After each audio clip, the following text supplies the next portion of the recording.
안녕하세요. 네, 마지막 시간이 되니까 많이 가셨네요. 그래서 아직 이렇게 늦은 시간까지 많이 지치셨을 텐데 남아주셔서 감사하고요. 좀 좋은 소식은 제 세션은 어렵지 않습니다. 앞에서 많이 어려운 얘기가 나왔죠. 그냥 즐겨주시면 되고 시간도 짧을 겁니다. 그래서 퇴근길이 조금 편안할 수 있도록 최대한 콤팩트하게 발표를 하도록 하겠습니다. 오늘 쿠버네티스 행사에서 AI, ML이 빠지지 않았잖아요. 모든 세션에 나오고 있었는데 일단 이제 조금 편한 영역부터 시작을 하면 실제로 이제 그 데이터원 쿠버네티스라는 커뮤니티에서 발표한 자료에 의하면 쿠버네티스에서 어디에 사용하고 있는가. 그래서 매년 이렇게 증가하고 있긴 한데요. 여기 AI, ML 쪽을 보시면은 2021년, 22년, 24년 이렇게 비교를 했을 때 점점 커지고 있다는 걸 아실 수 있고, 아직까지는 저기 데이터베이스나 애널리틱스, 스트리밍 이런 쪽을 보면 뭐 아무래도 이제 여기서 스트리밍 메시징은 이제 그 미디어가 아니라 그 데이터 스트리밍 쪽이겠죠. 아직까지는 쿠버네티스에서 이제 애플리케이션 영역에서 많이 사용하고 있지만 AI, ML 쪽도 계속해서 늘어나고 있다. 왜 그거를 쿠버네티스에서 하필 사용하고 있느냐를 봤을 때 스케일러빌리티가 가장 첫 번째 이유로 꼽혔습니다. 확장성, 자동 확장, 파드 레벨의 확장, 클러스터 레벨의 확장, 노드 레벨의 확장, 여러 가지 확장성을 제공하고 여러 가지 기능이 있지만 오늘의 주제는 리소스 얼로케이션이 편하다. 쿠버네티스에서. 그리고 그러면은 AI, ML을 쿠버네티스에서 구동할 때 주로 어느 작업에 사용하는가 했을 때 거의 비슷하게 나왔는데요. 뭐 인퍼런스에도 사용하고 트레이닝에도 사용하고 튜닝이 가장 많았다는 게 가장 괄목할 만한 이제 이유가 되겠습니다. 자, 그래서 우리가 쿠버네티스에서 AIML 같이 사용했을 때 가장 원하는 효과는 역시 오늘의 주제와 맞닿아 있는 리소스 유틸라이제이션. 일반 쿠버네티스 환경이 아닌 환경에서 우리가 GPU나 GPU뿐만 아니라 각 워커 노드와 컨트롤 플레인이 가지고 있는 CPU, 메모리에 대한 영역들이 제한이 있을 수밖에 없잖아요. 그거를 일반 환경보다 쿠버네티스 환경에서 그거를 컨트롤했을 때 가장 편하게 사용할 수 있다. 그리고 그거를 지원하는 여러 가지 에코시스템들, 쿠버네티스 에코시스템들이 다양하게 오픈소스 형태로 있다는 게 가장 큰 장점이 되겠습니다. 그래서 우리가 AI 학습 인프라를 쿠버네티스에서 만약에 구동을 하게 되면 일단은 우리가 트렌드를 봤을 때 GPU 사용량이 계속해서 늘어나고 있잖아요. 거기에는 이제 LMM 사용량도 늘어나고 있고, 뭐 비전 트랜스포처럼 이제는 단순히 LML뿐만 아니라 GenAI 어떤 이미지 영역까지 과거 CNN 알고리즘을 사용하다가 이제는 GPT나 이런 곳에서 사용하던 트랜스포머 모델. 그래서 마치 문장을 뭐 토큰 단위로 쪼개듯이 이미지를 패치 단위로 쪼개서 분석을 하고 생성을 하고, 그래서 하나의 잡당 적게는 수십에서 많게는 수백 GPU 노드가 필요하게 되고요. 따라서 AI, ML 구동하기 위한 이 쿠버네티스 클러스터의 사이즈는 수백 개의 GPU를 가진 멀티노드 환경을 필요로 합니다. 그렇죠? 그런데 이제 GPU 수급이 여러분들 알다시피 녹록치 않잖아요. 우리 기업에서 GPU 버젯이 있다고 해서 뭐 주문하면 바로 내일 받을 수 있는 게 아니잖아요. 몇 달을 기다려야 되고, 그것도 이제 특정 업체의 사례를 보면 이 숫자가 많은 업체들부터 이제 배급을 하다 보니까 몇 달, 많게는 1년 이상 기다려야 되는 상황이기 때문에, 그래서 제가 오늘 들고 나온 그 내용은 이런 것들을 다 감안해서 최대한 우리가 가지고 있는 GPU 리소스를 알뜰하게 사용해 보자가 결국 이 세션의 목표이기도 합니다. 그래서 우리가 이제 GPU를 선택할 때 성능 요구사항을 분석을 하게 되죠. 우리가 사용하는 AI 머신러닝 애플리케이션의 처리량은 얼마 정도 돼야 된다. 그리고 인퍼런스의 응답 시간은 얼마 정도 된다. 이런 기술적 요구사항, 비기능적 요구사항, 기능적 요구사항이 포함이 됩니다. 또한 이제 트렌드를 보면 과거 파이토치나 텐서플로우에서 이제는 마이크로소프트의 딥스피드, 그다음에 엔비디아의 메가트론 MM, 허깅페이스 엑셀러레이터 등 분산 학습, 분산 트레이닝이 거의 이제 트렌드가 돼갔죠. 그래서 이런 것들을 이제 소화하기 위한 GPU 배치를 고려해야 됩니다. 그렇지만 우리가 과거 전통적으로 사용했던 큐플로우, 아르그플로우 이런 그 MLOps 플랫폼들은 어떤 그 전처리부터 학습, 튜닝, 그다음에 배포에 이르기까지 이런 워크플로우 자동화에는 강점이 있지만 이런 자원 활용에 대해서는 최적화가 되어 있지 않다. 그래서 다행스럽게도 최근에 MLOps는 이런 GPU 사용 최적화, 스케일링 전략 이런 것들도 MLOps 영역으로 들어가고 있는데요. 아직 이런 부분이 완벽치 않으니 이제 여러분이 쿠버네티스 관리자고 개발자고 또 AI 머신러닝 그런 애플리케이션을 여러분의 그 비싼 GPU 노드 팀장님한테 허락받아서 구매한 GPU 노드가 있는 그런 이제 온프렘 기반의 쿠버네티스 사용하시거나 아니면 타 CSP 클라우드 사업자들의 GPU 노드에서 사용하신다면 이런 것들을 감안하고 우리가 어떻게 할 수 있겠나 개발자 입장에서 자 제일 먼저 우리가 지금까지 생각했던 가장 편한 GPU 할당 방법은 오늘의 이제 대부분의 그 강의에 사용된 컨텐츠는 엔비디아 위주입니다. 물론 이제 엔비디아 말고 뭐 다른 GPU 벤더들도 있지만 가장 스탠다드한 이제 GPU 기준으로 설명드리면 저런 필드를 사용해서 우리가 이 컨테이너, 이 파드는 GPU 한 개가 필요합니다. 아무 생각 없이 지금까지는 사용해 왔다는 의미죠. 자 이렇게 선언해서 사용을 하게 되면 이 왼쪽 그림을 보시면요. 많은 테이블에 자리가 많이 비어 있지만 두 사람이 내 4인용 테이블을 지금 점유하고 있는 그런 상태잖아요. 그래서 식당에 들어오는 새로운 손님은 빈자리는 많지만 자기가 앉을 테이블은 없는 거예요. 그래서 이런 것들이 우리가 아무 생각 없이 저렇게 GPU를 개수 단위로 할당하다 보면 GPU 리소스는 50%가 안 되고 40%가 안 되는데도 불구하고 GPU 개수는 부족한 그런 상황이 될 수 있다. 얼마나 많은 낭비를 하고 있는 겁니까? 그래서 이렇게 트레디셔널 방법으로만 우리가 선언해서 사용하다 보면 GPU 리소스는 남아도는데 GPU 개수는 부족한 희한한 상태가 진입이 되는 거죠. 그래서 이제 보통 우리가 아무 생각 없이 파드의 어떤 GPU 노드를 할당하면 저렇게 이제 그 리소스 리밋 부분에 엔비디아 플러그인에서 지원하는 뭐 이렇게 슬래시 GPU 2개, 이 파드는 GPU 2개가 필요합니다. 이렇게 선언을 했단 말이죠. 그렇지만 GPU 2개를 선언받은 이 파드가 정말 80% 이상, 90% 이상으로 저 리소스를 사용하지 않는다면 낭비가 되는 거죠. 그리고 트레이닝 같은 경우는 일회성 파드보다 아무래도 그 리소스를 많이 사용하잖아요. 그래서 뭐 예제처럼 이제 GPU 하나를 필요로 하는 텐서플로우 기반의 어떤 뭐 단순한 뭐 트레이닝이든 학습, 뭐 인퍼런스든 이렇게 사용하게 되면 역시 여기서도 낭비가 발생할 수 있다라는 것이죠. 그러면 우리가 낭비를 발생하지 않게 하려면 어떻게 해야 되나 그 고민하는 그 학습의 영역을 우리는 GPU 오케스트레이션이라고 부르기 시작했습니다.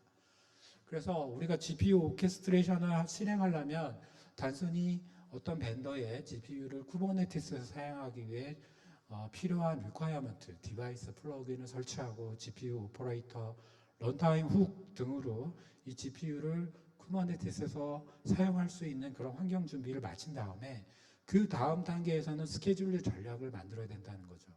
그래서 내가 그거를 다 내 머릿속으로 우리 개발팀이 수동으로 하기가 어렵다면 뭐 볼케이노 같은 이제 스케줄러를 사용하는 방법도 공고가 되고 있고요. 우리는 갱 스케줄링을 사용할 것이냐, 코 스케줄링을 사용할 것이냐, MIG, MPS를 사용할 것이냐, 토폴로지 어웨어 스케줄링이 필요하냐 여러 가지 전략이 있는데 하나하나 설명해드리도록 하겠습니다. 이해를 돕기 위해 이제 그 오른쪽에 있는 그림은 이제 갱 스케줄링인데요. 예를 들어서 특히 인퍼런스보다 학습, AI 학습에 필요한 파드들은 예를 들어서 리플리카에서 뭐 8개든 4개든 선언을 해서 트레이닝을 잡을 시작해야 된다면 동시에 이 파드가 동시에 시작해서 거의 동시에 학습이 끝나는 그런 병렬 처리가 필요한 영역들이 있습니다. 그래서 GPU 리소스가 남았다고 일반적으로 이거를 아무 생각 없이 디플로이먼트를 선언하게 되면 2개의 파드는 다행히도 GPU를 할당받아서 구동이 되는데 나머지 2개는 펜딩 상태로 돼서 학습에 이격이 생길 수가 있습니다. 그래서 갱 스케줄링이 필요한 파드는 별도로 선언을 해야 되는데 우리가 이렇게 쉽게 선언하기 위해서 이제 볼케이노라는 스케줄러를 저희 회사에서는 사용을 했습니다. 그래서 아직까지 이제 이 볼케이노는 이제 쿠버네티스용 배치잡 스케줄러 오픈 소스고요. 여러 가지 알고리즘을 지원하는데 그 중에 하나가 앞서 설명해 드린 갱 스케줄러고 그 외에도 Q 기반, 뭐 P4 기반, 그다음에 뭐 레스트인, 레스트아웃 기반, 뭐 프라이어리티가 있는 큐는 먼저, 뭐 페어 쉐어, 뭐 다양한 알고리즘을 지원하고 있고요. 이 예제는 이제 갱 스케줄러 기반인데요. 이 8개의 파드가 동시에 선언에 생성이 돼야 된다. 근데 각 파드는 GPU를 하나씩 가져가야 된다. 뭐 이런 이제 선언이 되겠습니다. 이 볼케이노 오픈 소스는 특히 중국 업체들이 많이 사용하는 거 보고 상당히 의외였어요. 물론 이제 미국 업체들도 사용하지만 이제 중국의 어떤 미디어 업체라든가 뭐 클라우드 서비스 프로바이더 업체들이 그 관리형 쿠버네티스를 이제 볼케이노 스케줄러로 잡 스케줄링을 하고 있습니다. 여러 고객이 동시에 클러스터를 생성할 때 어떻게 그 뒷단에 가지고 있는 호스트 머신의 CPU, 메모리, GPU와 같은 리소스를 그 스무스하게 그 스케줄링 해줄지를 이제 볼케이노로 구현을 했다는 얘기죠. 또 다른 기술은 MIG MPS 기술입니다. 오전에 우리 안승규님께서 세션 초기에 이제 그 키노트 세션 할 때 잠깐 이 부분을 언급을 하셨었는데요. 이 MIG MPS 기술은 하나의 어떤 MIG부터 설명을 드리면 멀티 인스턴스 GPU라고 해서 마치 우리가 그 과거에 클라우드가 나왔을 때 이제 VM이라는 것이 하나의 물리적인 피지컬 서버를 어떤 하이퍼바이저를 사용해서 뭐 가상의 뭐 4개의 VM으로 쪼개서 사용하고 리소스를 격리해서 나눠서 공평하게 나눠서 사용하고 그런 개념을 그대로 이 엔비디아 같은 A100, H100 같은 그런 이제 GPU 인스턴스를 가지고 있는 쿠버네티스에서 완전히 별도의 PCI 아이디를 부여할 정도로 완전한 논리적 격리를 하는 겁니다. 최대 7개까지 인스턴스로 분할할 수 있고요. 그래서 이 기법을 사용하게 되면 나는 GPU가 하나 들어도 마치 가상의 7개 GPU를 가진 것처럼 사용할 수 있다. 그리고 NPS 같은 경우는 하나의 GPU 컨텍스트를 여러 프로세스가 동시에 공유해서 사용하는 방식을 의미합니다. 네. 뒤에서 설명이 드릴 텐데 먼저 이 MIG부터 설명을 해드리면 MIG 없이 하나를 설정했던 저 왼쪽 필드에서 오른쪽 YAML 파일 설정을 보시면요. MIG로 시작하고 1G, 5GB, 1 이렇게 되어 있습니다. 요거의 의미는 5GB 메모리를 사용하는 가상의 그 클러스터, 가상의 GPU 클러스터를 한 개 할당하겠다 그 의미입니다. 그래서 물리적인 GPU 하나를 할당하는 게 아니라 나는 내가 실제로 필요로 하는 그 VRAM의 메모리는 5GB면 충분할 것 같아요. 그러면 그럴 때는 저렇게 하나의 마치 5GB짜리 GPU 머신을 할당받는 것 같은 효과를 누릴 수 있다. 자, 이거를 사용하기 위해서는 일단 컨트롤 플레인에도 작업을 해줘야 되지만요. 요런 그 미리 작업이 이제 클러스터 기반의 작업이 완료된 이후에 그 파드나 어떤 리소스를 선언하실 때 저렇게 멀티 인스턴스 필드를 사용하시면 되겠습니다. 그리고 요거는 NPS 예제인데요. NPS 같은 경우는 저기 인바이러먼트 환경 변수를 보시면 실제로 이것은 이제 그 GPU 하나를 사용하지만 엔비디아 NPS 액티브 트레드 퍼센테이지나 이런 것들을 통해서 나는 이 물리적인 GPU 하나에 50% 정도만 리소스가 필요해. 이렇게 되면 저 50%를 호출하는 또 다른 파드가 들어와서 같이 이 GPU 자원을 공유할 수 있다는 얘기죠. 이론적으로는 50%에서 100%저 GPU를 사용할 수 있지만 실제로는 그렇게 하지 않고요. 오버헤드가 있으니까 쿠버네티스 자체에 예를 들어서 뭐 40% 이렇게 해서 토탈 80%짜리 파드 2개를 이렇게 하나의 컨텍스트로 사용할 수 있는 이런 구조로도 설정이 가능합니다. 그래서 앞서서 설명해드린 MIG 같은 경우는요, 단독으로 그 파드 기반의 어떤 AI 트레이닝을 하는 그런 그 애플리케이션이 필요한 경우 많이 쓰고요. 이 MPS 같은 경우는 아무래도 하나의 GPU를 나눠서 공유해서 사용하는 구조이기 때문에 트레이닝보다는 AI 인퍼런스 애플리케이션에서 많이 사용하는 방식입니다. 요거를 조금 쉽게 그 선언을 하면 이해를 돕기에 MIG 같은 경우는 격리잖아요. 그 논리적 격리. 그래서 마치 우리가 이제 뭐 그 공유 오피스에 1인실 사무실을 하나 받아다가 전체 사이즈는 똑같은 룸을 칸막이를 만들어서 10명이서 자기만의 어떤 개인 룸을 만드는 효과가 될 수 있고요. MPS 같은 경우는 같은 공간을 서로가 나눠서 쓰는 구조가 되겠습니다. 1시부터 2시까지는 개발팀에서 그 미팅룸을 사용하고 2시부터 3시까지는 뭐 디자인팀에서 그 미팅룸을 사용하고, 그래서 같은 공간의 스퀘어를 어떤 논리적으로 나눌 것이냐, 같이 공유할 것이냐, 혹은 디자인팀과 개발팀이 동시에 들어와서 미팅을 할 것이냐, 요런 표현으로 이제 설명을 드리면 MIG와 MPS에 대해서 조금 더 이해가 쉬울 수 있습니다. 그래서 이런 기법을 통해서도 우리가 결과적으로 이런 것들을 왜 해야 되느냐, 왜 이해하고 구현해야 되느냐, GPU는 비싸고 어떻게든 우리는 그 ROI를 뽑아내야 되기 때문이죠. 그래서 개수 단위의 어떤 GPU 할당보다는 이렇게 프로세스 단위, UCG 단위로 GPU를 나눠서 많은 그 AI 인퍼런스든 트레이닝이든 사내의 애플리케이션들이 활용할 수 있도록 하자. 실제로 이렇게 하게 되면 아무래도 GPU가 절약이 되고요. 결과적으로는 우리의 그 투자 비용, TCO에 많이 그 도움이 되겠죠. 자, 또 하나는 이제 프래그멘테이션 이슈라는 게 있습니다. 이게 뭐냐면요. 우리가 아무리 저렇게 논리적으로 나눠주고 뭐 공간을 같이 사용하고 하더라도요. 이 오른쪽 GPU 프래그멘테이션 이제 조각화 문제인데요. 저렇게 나누게 사용하다 보면 자, 새로운 잡이 들어왔는데 0.8 리소스가 필요해요. 그런데 하필이면 우리가 두 개의 워커노드가 두 대의 이제 GPU 워커노드가 있는데 한 대는 0.6이 남았고 한 대는 0.3이 남았어요. 이런 파편화 문제가 생길 수 있다는 거죠. 그런데 이거를 그러면 근본적인 원인 해결 방안을 생각을 해보면 사실 저기 0.3 잡이 GPU 1번에 처음부터 할당이 됐다면 0.9를 사용하고 오른쪽에 온전히 0.8짜리 리소스가 들어갈 수 있었던 거잖아요. 그래서 우리가 GPU를 잘 나눠서 사용하는 것도 중요하지만 이런 경우를 대비해서 파편화 문제를 대비해서 하나의 GPU 워커로드에 리소스를 웬만하면 몰아주는 것도 필요할 수 있겠다. 그 개념이 바로 프래그멘테이션 이슈를 어떻게 그러면 해결할 것이냐. 사실 이 파편화 이슈는요, 단순히 GPU뿐만 아니라 여기 노드 프래그멘테이션도 그림이 있지만 우리가 GPU가 나오기 이전 일반 워커노드가 CPU, 그다음에 뭐 램, 메모리, 그다음에 로컬 SSD 이런 것들이 연결되어 있는 것도 각 자원이잖아요. 이런 것들도 프래그멘테이션 이슈가 과거부터 있었어요. 자, 그러면 이걸 해결하기 위해서는 어떤 기법을 사용해야 되느냐? 여러 가지 기법이 있는 스케줄링 기법이 있는데요.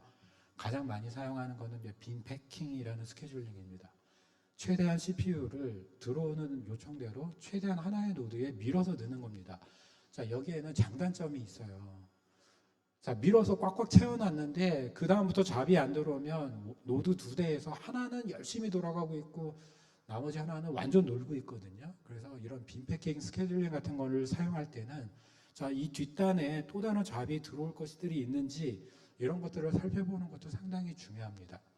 그리고 프라이어리티 클래스라는 스케줄은 중요한 잡에 먼저 GPU를 할당하는 방식입니다. 동시에 어떤 잡이 요청이 들어왔을 때 그 잡의 프라이어리티를 할당을 어노테이션이든 레이블이든 방식으로 해서 개발팀에서 해줘서 펜딩이 발생하더라도 가장 중요한 잡을 먼저 선택하도록. 그 다음에 또 중요한 게 이제 토폴로지 어웨어 방식이고요. 우리가 멀티 호스트, 멀티 워커노드를 사용하다 보니까 GPU가 꼭 하나의 노드에만 있는 게 아니잖아요. 그래서 분산 배치 학습을 하다 보면 A라는 노드의 GPU가 얼마, B라는 노드에 얼마 이렇게 나눠져 있다는 얘기죠.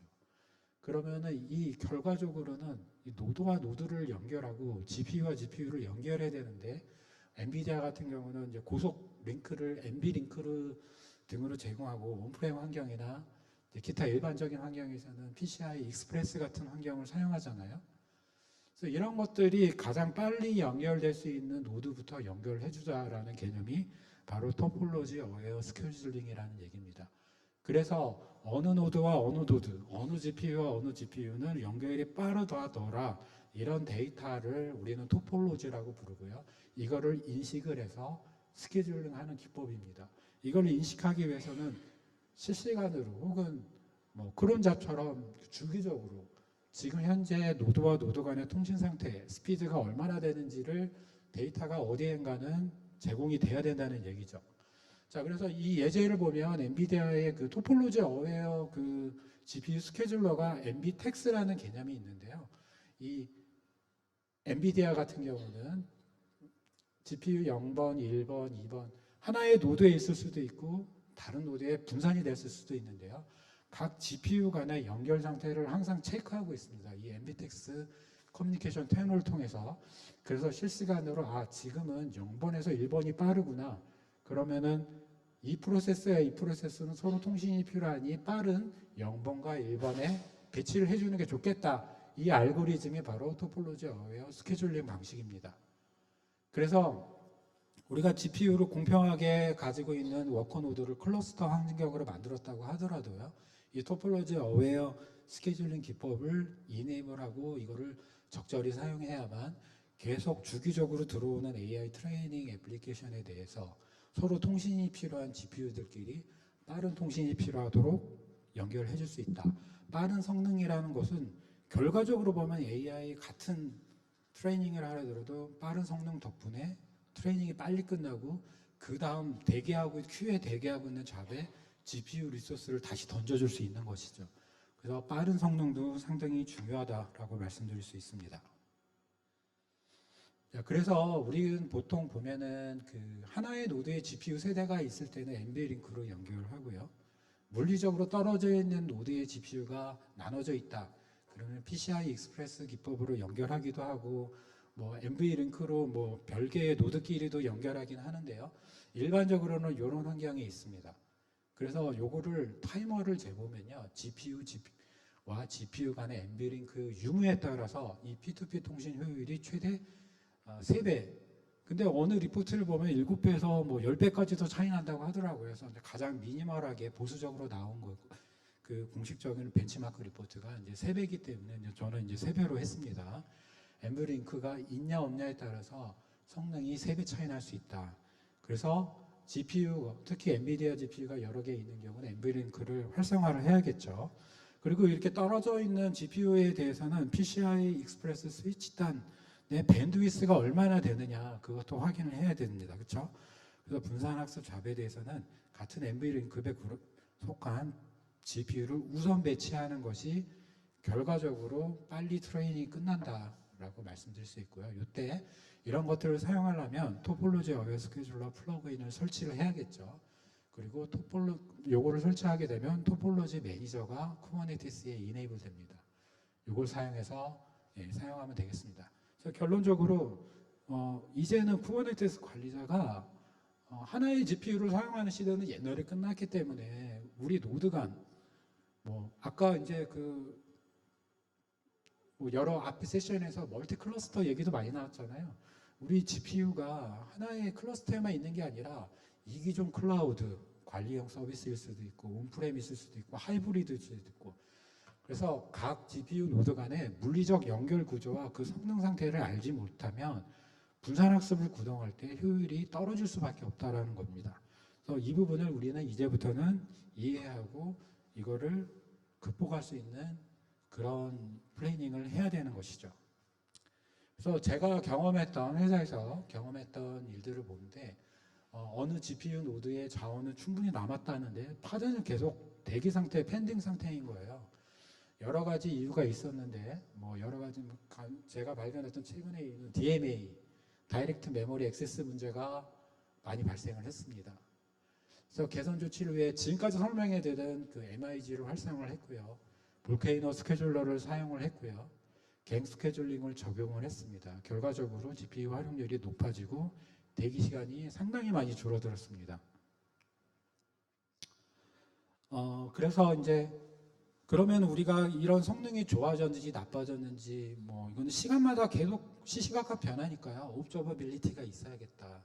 통찰력을 갖기 위해서는 그때 이제 제안하는 게 과거에 우리는 이제 쿠버네티스의 어떤 성능이나 이런 것들을 보기에 프로메테우스, 익스포터의 그래파나 이런 것들을 많이 사용했는데 아무래도 거기에는 실시간이 아니라 준실시간이라고 우리가 표현하잖아요. 15초에서 30초 단위의 어떤 웨이팅이 있을 수밖에 없죠. 그래서 우리가 eBPF라는 프로토콜을 사용하잖아요. 여러분들 아시겠지만 이 eBPF는 캘리코 시에나에서 채택을 한 이유 자체가 일반 CNI보다 훨씬 커널 기반의 통신 채널이기 때문에 성능이 좋고 빠르고, 이것을 그대로 옵저버빌리티로 옮겨와서 만든 것들이 이 밑에 있는 BPF 트레이스라는 도구도 있습니다. 픽시, 그 다음에 인스펙터 게젯, 이런 도구들이 eBPF 방식의 쿠버네티스 옵저버빌리티인데 GPU 단위, CPU 단위의 그 성능, 어떤 매트릭을 커널 레벨에서 실시간 추적할 수 있다. 그래서 eBPF를 어떤 CNI뿐만 아니라 이제는 옵저버빌리티에도 사용하고요. 우리가 이 버클리 패킷 필터잖아요, 익스텐디드. 그래서 이런 것들의 장점도 있고 이제 관리하기 어렵다라는 단점도 있는데, 뭐 최근에 여러분도 다 아시겠지만 이제 모 이통사에서 어떤 해킹 사건이 있고 그랬는데, 원인이 점점 이제 BPF 백도어로 이제 뭐 원인 파악도 하고 있는 그런 기관들도 있고, 결과적으로 커널 레벨에서 이 통신을 사용하기 때문에 일반적인 파이어월로는 탐지가 되지가 않습니다. 레이어 3, 4, 7 레이어에서는 탐지가 되지 않는다는 것이죠. 그래서 어떻게 들어와서 백도어를 설치하고 뭘 레벨로 설정했는지 탐지가 되지 않았던 게 이런 커널 레벨에서. 그래서 eBPF는 잘 쓰면은 이제 그 양날의 검과 같은 그런 기술이다라고 할 수 있습니다.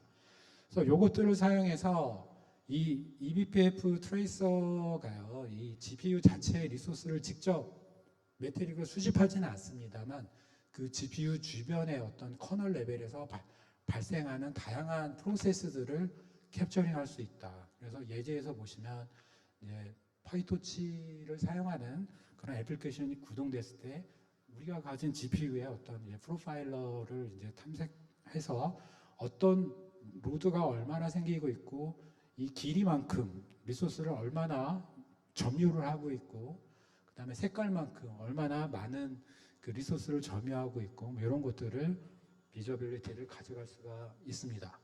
그래서 이제 과거에 이제 GPU 이전 세대에서는 일반적인 방식으로 옵저버빌리티를 했다면 GPU 이후부터는 일반적인 옵저버빌리티보다 뭐 eBPF 같은 이제 고속의 커널 레벨의 옵저버빌리티를 사용하는 것도 이제 저희는 이제 그렇게 사용하고 있는데요. 공고를 해드립니다.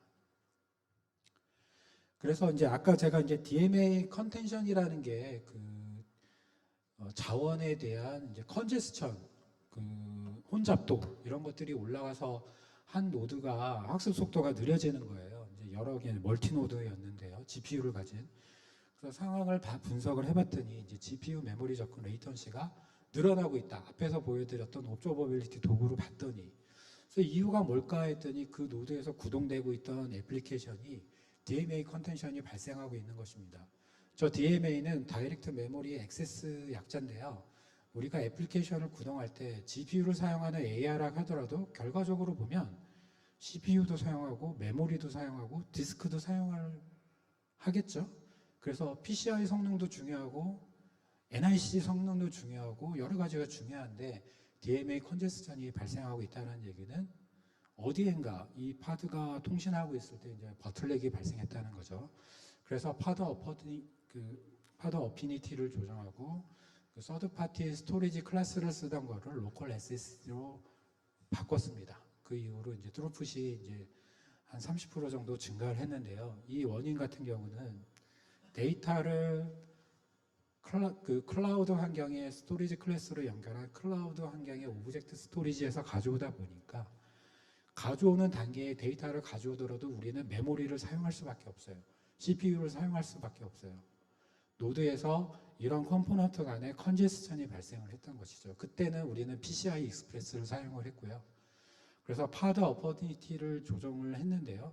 그래서 단순하게 생각하면 특정 노드에서 학습 속도가 느리면 안 느린 노드로 이 파드를 옮기면 되는 게 아닌가. 노드 어피니티가 필요한 상황이 아닌가. 뭐 그것도 직접적인 조치는 될 수 있지만 이 노드가 느린 거는 고칠 수가 없는 거죠. 그 다음 잡들이 건강한 노드로 옮겨지는 거는 노드 어피니티로 가능할 수 있지만 이 노드 자체는 계속 문제는 남아있는 거거든요. 그래서 파드 어피니티를 조정했다는 얘기는요.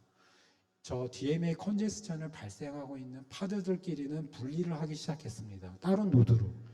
결과적으로 보면 어피니티가 아니라 안티 어피니티를 사용했다는 의미가 되겠죠. 그래서 그 오브젝트 스토리지를 과도하게 사용하고 있는 파드에 대해서는 다른 노드로 분리를 시켰다. 노드의 부하를 줄이기 위해서. 그리고 오브젝트 스토리지 자체를 로컬 SSD로 바꿔서 이 호스트 내부에서 데이터 리드가 발생할 수 있도록 조치를 했더니 트루풋이 정상적으로 돌아왔습니다. 네, 이렇게도 사용 요 페이지는 꼭 우리가 GPU만 최적화한다고 능사가 아니라는 거를 설명해 드리려고 이제 그 슬라이드를 쓴 거고요. 우리는 GPU뿐만 아니라 이 GPU가 가진 노드의 PCI, NVLink, DMA 컨제스션, 로컬 SSD 통신 속도 이런 것들도 다 옵저버빌리티 도구를 통해서 모니터링 해야 된다라는 의미로 추가를 했습니다. 자, 이제는 이제 거의 막바지니까 빨리 진행하도록 하겠습니다. 그래서 이제 스케일링도 상당히 중요하잖아요. 스케일링이 적절하게 작동하지 않으면 그 GPU가 남아도는 리소스가 충분히 활용되지 않거나 특정 노드에 GPU가 그 리소스가 몰리거나 그래서 이제 보통 이제 그 GPU 컨트롤러를 사용해서 GPU 상위를 실시간으로 상태 감시를 할 수가 있습니다. 그리고 실시간으로 어노테이션을 달아서 파드의 우선순위를 적용해서 어떤 파드가 우선적으로 어떤 노드에 할당이 돼야 되는지를 스케줄러가 사용하기 위해서는 GPU 컨트롤러를 설치하고 사용해야 되고요. 그 다음에 우리가 호리존탈 파드 오토스케일러는 되게 익숙하잖아요. 파드가 계속 늘어나는 거죠. 워크로드가 트래픽이 늘어나게 되면. 근데 이제 VPA라는 개념도 GPU에서는 필요하다는 거죠. 우리가 아까 MIG나 이런 것들을 통해서 논리적으로 GPU 리소스를 딱 고정을 했는데 파드의 어떤 트래픽이 늘어나면서 GPU를 더 할당해야 되는 경우가 발생할 수 있어요. 이럴 때는 수평적 확장이 아니라 수직적 확장이 필요하다. 그래서 VPA 오토스케일러를 통해서 GPU 리소스를 파드의 워크로드 어떤 로드에 맞게 실시간으로 20%만 줬던 거를 40%로 늘려주고 60%로 늘려주고 그런 것도 필요할 수가 있습니다. HPA는 여전히 가만히 돼야 되고요. 그렇죠? 그러다가 이제 클라우드 업체마다 온프렘 구현하기 나름이지만 매니지드 쿠버네티스 서비스 같은 경우는 HPA가 이미 잘 돼 있어서 특정 우리 탑 매트릭만 설치를 해주면 자동으로 HPA가 작동하죠. 거기다가 이제 전통적으로 GPU UCG를 프로메테우스 어댑터 이런 것들로 수집을 해서 HPA를 구현할 수도 있습니다. 그리고 나는 CPU가 아니라 다른 매트릭으로 오토스케일링 하고 싶어. 그러면 커스텀 매트릭스 지원하는 어댑터를 연동할 수도 있다. 단순하게는 MB탑이나 이런 것들로 요거는 딥식 LMM을 인퍼런스를 구동하면서 GPU 자원을 얼마나 점유하고 있는지 체크를 한 건데요. 보통 이런 단순한 도구로 요 트레이닝 애플리케이션 같은 경우는 자원을 얼마나 사용하는구나. 그리고 우리가 중요한 게 GPU에 항상 이런 옵저버빌리티를 보면 항상 온도를 체크하죠. GPU 온도가 80도로 넘어가면 우리는 보통 위험하다고 말하는데 여기서는 딥식 같은 경우도 53%까지 올라갔는데 GPU는 17% 정도 리소스를 사용하는. 자, 그래서 초기에는 특정 애플리케이션이 얼마나 나의 GPU를 리소스를 사용하는지.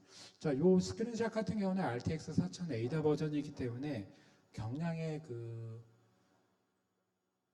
엔비디아 GPU를 사용했기 때문에 GPU를 조금 리소스를 올려보는 거가 목표였기 때문에 아주 좋은 GPU를 사용하면 10%가 안 넘어가요. 테스트를 할 수가 없어요. 트레스홀드까지 차는 거를 테스트하던 중간에 스크린샷인데요. 그래서 올라마에서 딥식을 구동하면서 이런 것들을 보면서 추정으로 어떤 애플리케이션을 어느 정도 사용하는지를 가시적으로 이렇게 보다가 여러 가지 서비스들이 동시에 구동하게 되면 이 스크린샷 같은 경우는 엔비디아의 GPU 오퍼레이터 DCGM 익스포터를 설치해서 그래파나에서 모니터링하고 있는 그런 환경입니다. 보고 여전히 이 GPU의 온도는 계속 체크하고 있죠. GPU 0번, 뭐 1번, 2번 별로 온도라든가 로드를 계속 뭐 전력이라든가 이런 것들을 해서 특정 노드에 특정 GPU에 그 로드가 몰리지 않도록 모니터링하는 것도 중요하다고 볼 수 있습니다. 자, 이제 마지막입니다. 그래서 지금까지 이제 많은 얘기를 해드렸는데 오늘의 요약, GPU는 단순한 추정치 할당이 아니라 효율적인 활용이 중요하다. 추정치 할당이라는 거는 이 컨테이너에 뭐 GPU 하나 할당, 두 개 할당 이렇게 하면은 항상 GPU가 남아 돌더라. 그래서 남아 도는 걸 방지하기 위해서 굳이 그 파드를 업데이트하고 더 많은 트레이닝을 하나의 파드에 담으려고 하고 그러지 말고 GPU 리소스를 충실히 나눠서 사용하자, 그런 얘기입니다. 따라서 잡 특성에 맞는 스케줄 전략, 오늘 말씀드린 뭐 MIG, MPS, 갱 스케줄링, 코 스케줄링, 그 다음에 뭐 토폴로지 어웨어 스케줄 이런 것들을 잘 전략적으로 결정하셔서 사용하셔야 하고요. 그 다음에 eBPF 기반의 매트릭을 옵저버빌리티를 사용해서 실시간 모니터링이 가능하다. 그리고 자동화도 상당히 중요한 요소고 컨트롤러를 통해서 오토 스케일링 통해서 운영 효율을 높이고, 또한 스케일링이라는 게 꼭 스케일 아웃만 말하는 게 아니잖아요. 스케일 인. 그래서 노드를 늘렸다가 파드를 늘렸다가 다시 트래픽이 줄었을 때는 파드와 노드를 줄여주는, 그렇게 해서 낭비를 줄이는 기법도 항상 그 대규모 분산학습 AI ML을 쿠버네티스에서 구동할 때 우리가 꼭 기억해야 되는 내용이라고 할 수 있겠습니다. 자, 이렇게 해서 제 발표를 모두 마쳤고요. 늦은 시간까지 경청해 주셔서 감사합니다.